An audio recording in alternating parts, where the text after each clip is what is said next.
আমাদের প্রান্তিক মানুষের উৎপাদনমুখী দেশের স্বল্পোন্নত দেশ থেকে উন্নত দেশে উত্তরণের যে প্রক্রিয়া এর পথে চূড়ান্ত বাধা হয়ে যাবে এই বাজেটটা, সেটা আমি আপনাদের কাছে বললাম। এবং এই প্রবৃদ্ধির লক্ষ্যমাত্রা এই বাজেটের প্রস্তাবনায় ৬.৫%, যা একটা চটকদার সিদ্ধান্ত। বর্তমান ভঙ্গুর বিনিয়োগ পরিবেশ, দুর্বল আর্থিক নীতি, ব্যাংকিং খাতে অন্যায্য হস্তক্ষেপ, সীমাহীন দুর্নীতি, বৈষম্যমূলক সিদ্ধান্তের ফলে দেশের ভবিষ্যৎ উৎপাদনশীলতাকে বাধাগ্রস্ত করবে। IMF, বিভিন্ন আন্তর্জাতিক সংস্থা জিডিপি প্রবৃদ্ধির লক্ষ্যমাত্রার পূর্বাভাস ৫% নিচে রেখেছে। এ সমস্ত আন্তর্জাতিক শতাংশ বলছে যে জিডিপিতে আগামী অর্থ বছরে ৫% নিচে থাকবে। সেখানে বর্তমান সরকারের বাজেটে ৬.৫% লক্ষ্যমাত্রা অর্জন করা হয়েছে, যা এখনো কখনো অর্জন করা হয় নাই। এটাকে একটা ফাঁকা বলি, ফাঁপানো বলি হিসেবেই আমরা মনে করি। একটা উচ্চাভিলাষী, জনগণকে দেখানোর মতো একটা বাজেট করা হয়েছে, আলটিমেটলি ভেতরটা অন্তঃসার শূন্য। মুদ্রাস্ফীতির লক্ষ্যমাত্রা নির্ধারণ করা হয়েছে 7.5%, যা সরকারের 4 মাসের কার্যক্রম ও রিপোর্টের বিপরীত। জ্বালানি তেল, বিদ্যুৎ ও গ্যাসের দাম উপর্যুপরি বাড়িয়ে দেওয়ার ফলে উৎপাদন খরচ বেড়েছে ও বাড়বে। এমতাবস্থায় মুদ্রাস্ফীতির পরিমাণ কমবে না, বরং বাড়বে। জনগণের ক্রয় ক্ষমতা ইতিমধ্যেই হ্রাস পেয়েছে। বার্ষিক উন্নয়ন ব্যয়, যেটাকে বলা হয় ADP, এর পরিমাণ অপরিকল্পিতভাবে বাড়িয়ে 3 লক্ষ কোটি টাকা করা হয়েছে। ADPর নামে দুর্নীতি ও লুটপাটের সুযোগ তৈরি করে দেওয়ার তীব্র প্রতিবাদ জানাচ্ছি আমরা। আপনারা জানেন ADPর যে অর্থটা যায়, সেদিন আমাদের ছায়া বাজেট কনফারেন্সে কিন্তু আমাদের আমির জামাতের কথা বলেছেন। এই জন্য আমি বলবো, আমাদের বৈশিষ্ট্যের মধ্যে প্রস্তাবিত বাজেটে আমরা ফিসক্যাল ইয়ারকেও চেঞ্জ করার কথা বলেছি। ADPর টাকাগুলো এমন সময় যায়, জুনে গিয়ে শেষ হয়ে যায়, তো আবহাওয়া খারাপ, বর্ষাকাল, টাকা পয়সা লুটপাট হয়, দলীয় নেতাকর্মীদের পকেটে ইউনো অফিস, DC অফিস, কাবিকা, এটা সেটা নানান প্রকল্পে লুটপাট ছাড়া বাস্তবায়ন হয় না। বরাদ্দ হয় ঠিকাদাররা, আর ওই যে কি বলে PIO থাকে, প্রজেক্ট ইমপ্লিমেন্টেশন অফিসার, যারা ইউনোতে থাকে, এরা সব ভাগাভাগি করে লুটপাট করে নিয়ে যায়। আলটিমেটলি উন্নয়ন, অবকাঠামোগত উন্নয়নে ADP কোনো কাজে লাগে না, এবং এমপিরাও ভাগ পায়, সবাই পায়। এবং এটার কারণে আমরা বলছি যে এটা একটা সুযোগ করে দেওয়া হয়েছে দুর্নীতি এবং লুটপাটের। ফলে বর্তমান সরকার গৃহীত এই অপরিণামদর্শী সিদ্ধান্ত পতিত ফ্যাসিস্ট সরকারের নীতিকেই কিন্তু আমাদের স্মরণ করে দিচ্ছে। এছাড়াও উচ্চাভিলাষী এই বাজেটের অর্থ সংস্থান করতে গিয়ে সরকারকে অতিমাত্রায় ঋণ নির্ভরতার পরিকল্পনা করতে হয়েছে। অথচ বাংলাদেশ ইতিমধ্যেই মাত্রাতিরিক্ত ঋণের বোঝায় জর্জরিত। দেশীয় উৎস, বিশেষত ব্যাংকিং খাত থেকে অতিরিক্ত ঋণ গ্রহণের ফলে দেশের অভ্যন্তরীণ বিনিয়োগ স্থবির হয়ে পড়বে, যা কর্মসংস্থান সৃষ্টির পথে অন্তরায় হবে, যেটা আমি আগে বলেছি।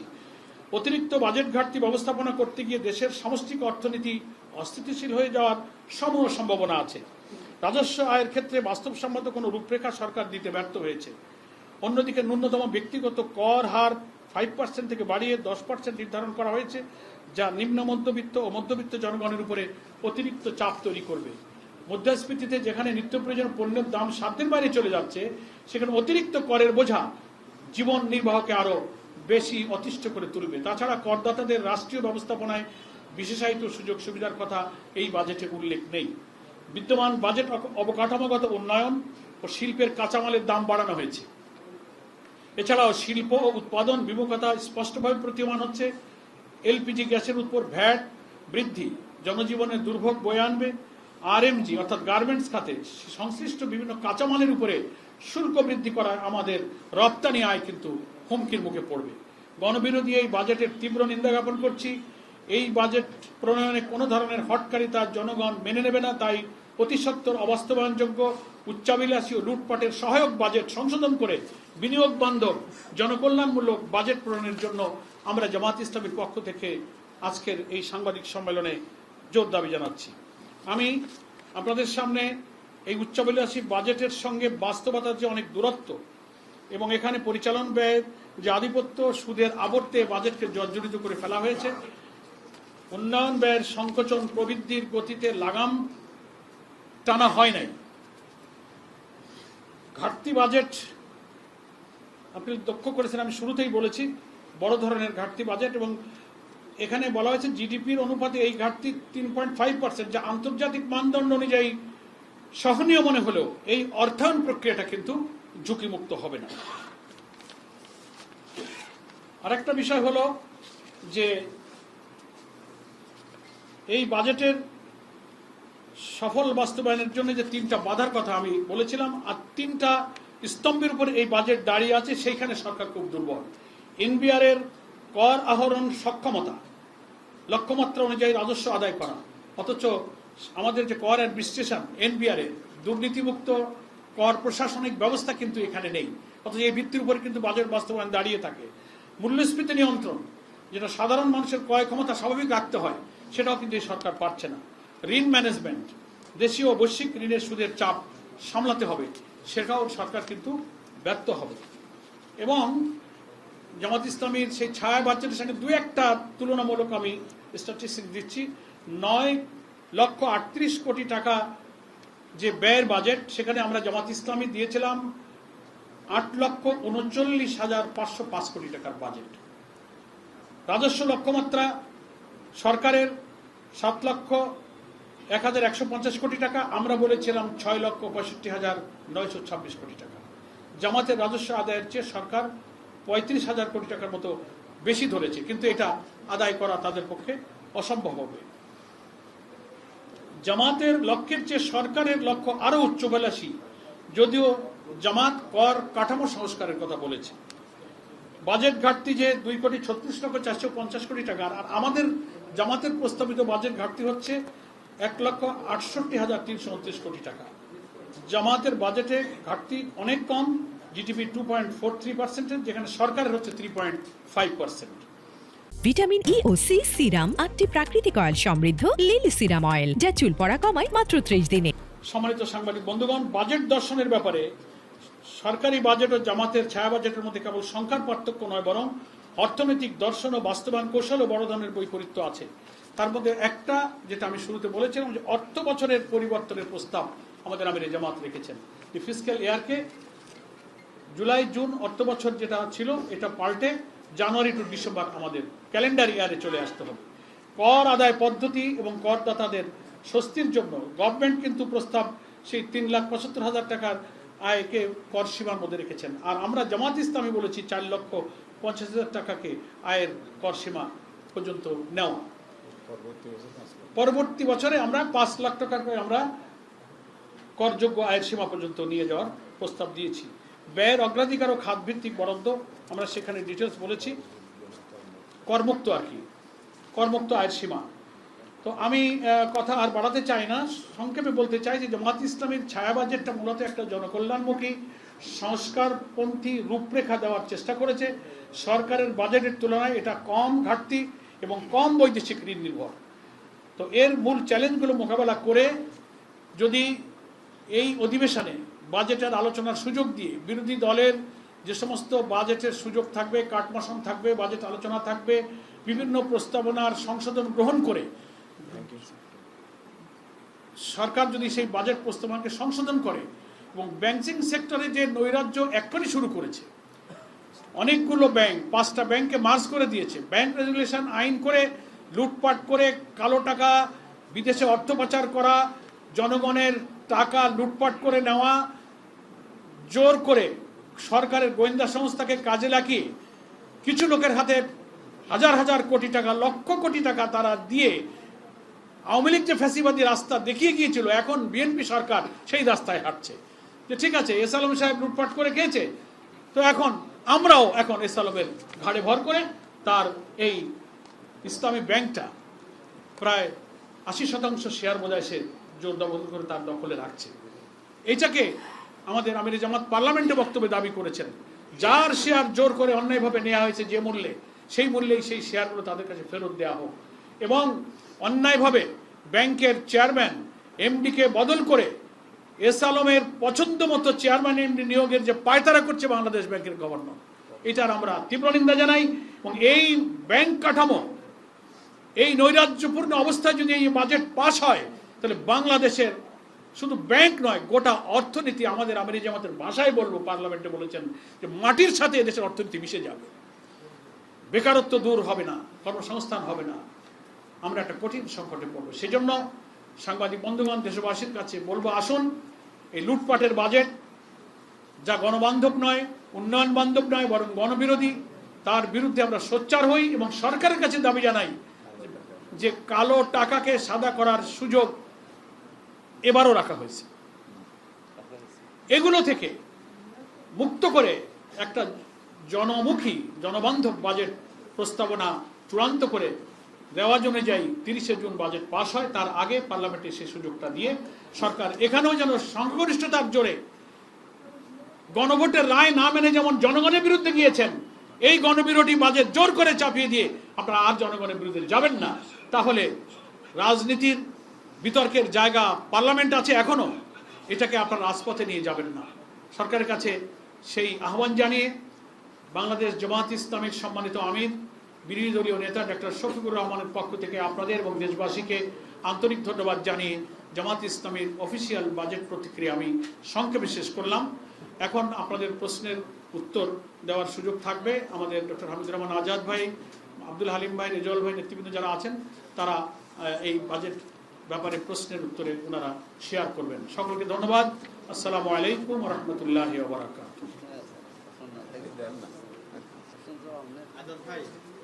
মোটা দাগে সবকিছু চলে এসেছে, তারপরেও গতকালকে বাজেট প্রতিক্রিয়া আমরা দেখেছি Dhaka chamber of commerce industry যারা আছেন, মানে ব্যবসায়ীদের সংগঠন, তারা এই বাজেটকে ব্যবসা এবং বিনিয়োগ বান্ধব বলছেন। তো সেক্ষেত্রে আমরা দেখছি যে বাজেটটা অনেকটা ঋণ নির্ভর বা ঘাটতি রয়েছে। আপনারা অর্থনৈতিক কোনো ঝুঁকি দেখছেন কিনা, এবং এটা আসলে এই ঋণ নির্ভরতা বাংলাদেশের অর্থনীতিকে আরো দুর্বল করবে কিনা? জি, ধন্যবাদ। মাননীয় সেক্রেটারি জেনারেল খুব চমৎকারভাবে বিস্তারিত প্রতিক্রিয়া দিয়েছেন। এর মধ্যে টোটাল বিষয়টা রিফ্লেকশন আছে। সাংবাদিক বন্ধু যে প্রশ্নটি করেছেন, আমাদের ঢাকা চেম্বার অফ কমার্সের যে মন্তব্যটা, আসলে ব্যবসায়ী সংগঠনগুলো প্রফেশনাল অর্গানাইজেশন হিসেবে আমরা দেখি, ওনারা যখন আবার কোনো ইনফ্লুয়েন্স বা বায়াসনেস বক্তব্য দেয়, সেটা আমরা একটু বিস্মিত হই। এই ক্ষেত্রে ওনাদের স্বার্থেই ওনাদের কথা বলা উচিত। কারণ সরকার যে ঋণ কথা বলেছে, আসলে তো ঘাটতি বাজেট পরোয়ার ভাই যেটা বাজেট বক্তব্য দেখে উপস্থাপন করেছে, কিন্তু প্রকৃত অর্থে এখানে ঘাটতি হবে 4,80,000 কোটি টাকা। কারণ এনবিআর যে লক্ষ্যমাত্রা দিয়েছে, বিগত দিনের যে ইতিহাস আছে রাজস্ব আহরণের আয়ের, সেটা কিন্তু 4.5 লক্ষ কোটির বেশি নয়। তাহলে আরো 2,35,000 কোটি এটাও কিন্তু ঘাটতি জায়গায় যোগ হবে। কারণ আপনি বাজেট বাস্তবায়ন করতে যাবেন, তাহলে এই টাকাটা আপনাকে ঋণ নিতে হবে। তাই আপনি ঋণটা কোথায় দিচ্ছেন? ঋণটা বারবার দিচ্ছেন আপনি অর্থনৈতিক কাঠামো ভিত্তিকে দুর্বল করার জায়গায়।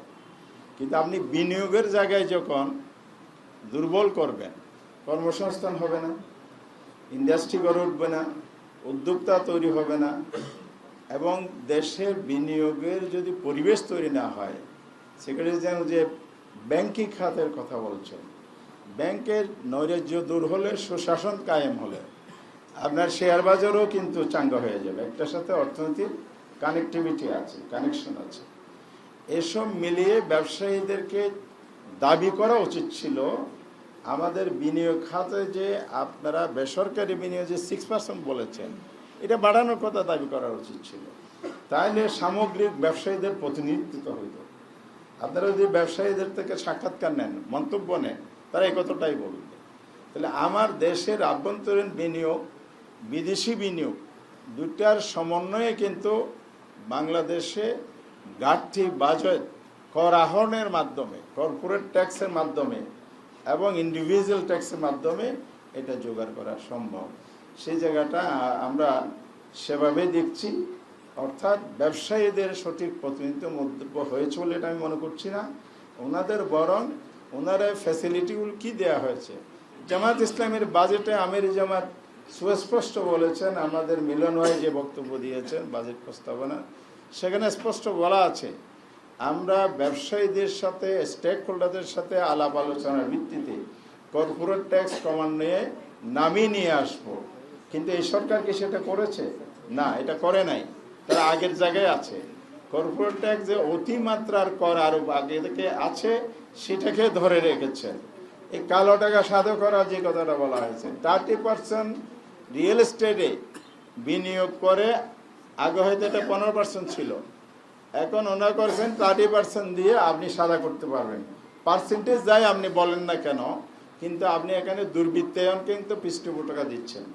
কালো টাকা আয় করার যে একটা সুযোগ তৈরি করে দিয়েছেন আপনি, অর্থাৎ আপনার মাথায় তো এটা আছে, এই কালো টাকা সাদা করা কারা? সরকারি দল, সরকারি সুযোগ সুবিধা, ঠিকাদারের চাঁদা, কমিশন সব নিয়ে টাকা রাখার জায়গা পায় না, তখন ওই রিয়েল এস্টেট খাতে বিনিয়োগটা করে সম্পদ প্রবৃদ্ধি তার দেখা যায় ইলেকশনের ফলকনামায় সব কিছু না দেখালেও যা দেখায় 10 গুণ 100 গুণ 50 গুণ বেড়ে যায়।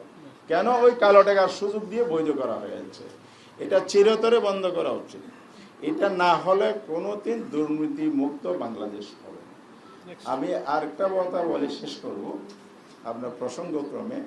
কালকে পরার ভাই আমরা ছিলাম, মাননীয় অর্থমন্ত্রী কিছু কিছু জায়গায় রিপিট করেছেন, উচ্ছ্বসিত কণ্ঠ বলেছেন, আর ওনাদের বন্ধুরা পার্লামেন্টে তালি বাজিয়েছেন। সেখান থেকে আমি বেরিয়ে আসলাম প্রতিক্রিয়ার জন্য আমাদের মহানগরী প্রোগ্রামে, দেখি যে একটা আনন্দ মিছিলও হচ্ছে। আনন্দ কেন? মনের চাহিদা পূরণ হয়েছে, বাসনা পূরণ হয়েছে। অর্থমন্ত্রীর বাজেট বক্তৃতায় সংসদ সদস্যদের বাসনা পূরণ হয়েছে, ওনাদের কর্মীদেরও বাসনা তৈরি হয়েছে, রাষ্ট্রপতি উল্লাস করতেছে। সেটা হচ্ছে অর্থ স্বাস্থ্য মন্ত্রণালয় উনি যেটা বলেছেন, অনেকগুলো বলছে, তার একটা বলি। এখানে ওনারা বলেছেন ইতিহাসের সবচাইতে বড় স্বাস্থ্য খাতের বাজেট বরাদ্দ দিয়েছে বিএনপি সরকার। কথা তো ঠিক, কাগজে কলমে আপনি দিয়েছেন, কিন্তু আপনি কি দেখেছেন গত অর্থ বছর তার আগের বছর 20,000 কোটি টাকা যে ফেরত গিয়েছে, সরি 1000 কোটি না, 20% 30% টাকা ফেরত গিয়েছে। যে স্বাস্থ্য মন্ত্রণালয়ের টাকা বরাদ্দ দেয় বাস্তবায়ন করতে পারেন, অন্যান্য মন্ত্রণালয়ের ঘটনা কিন্তু একই, এত দীর্ঘ কথা বলতে চাই না। মঞ্জুরি দেয় করে টাকা নেই, টাকা ফেরত দেয়, সক্ষমতা নাই, তড়িগড়ি করে বাস্তবায়ন করে। ওই যে ফিক্সিক্যাল ইয়ার কথা বলা হয়েছে, এগুলো সব মিলিয়ে কারেকশনের একটা বিশাল আয়োজন স্বাস্থ্য খাতে এবার করা হয়েছে। স্বাস্থ্য খাতে কি নৈরাজ্য হয়, দুর্নীতি হয়, কে না জানে? পিজিতে, ঢাকা মেডিকেলে, সরকারি মেডিকেল হাসপাতালে কে হয়, এটা কে না জানে? আমি সবাই জানি।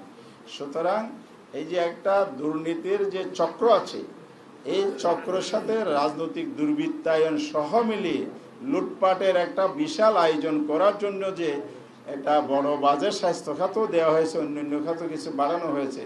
উচিত ছিল শিক্ষা খাতে বাড়ানো।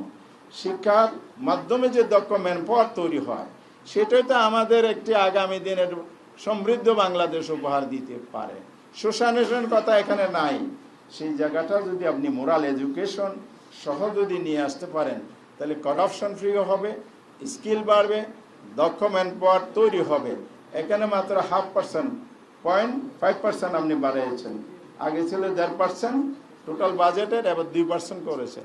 তাহলে শিক্ষা খাতের উপর এত বড় জুলুম বেঞ্চে আপনি কেন করলেন? আমাদের তরুণ প্রজন্মের কথা আপনি উচ্ছ্বসিত কণ্ঠে পার্লামেন্টে বলিয়ে সস্তা তালি নেন এবং আপনারা রাজপথে আনন্দ উল্লাস করেন, কিন্তু আমাদের প্রজন্ম তৈরির জন্য যে বড় খাত, এটাতে বাজেটের সর্বোচ্চ দেওয়া উচিত ছিল, যেটা জামাত ইসলামী প্রস্তাব করেছে। এই জন্য প্রিয় ভাইরা, আমরা যদি আরো ভাইদের প্রশ্ন থাকে।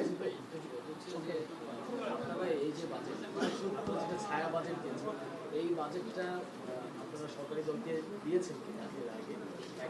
আর দ্বিতীয়ত হচ্ছে আপনাদের সাথে সরকারি দলের সংসদে আমরা দেখি বেশ ভালো সম্পর্কই আছে।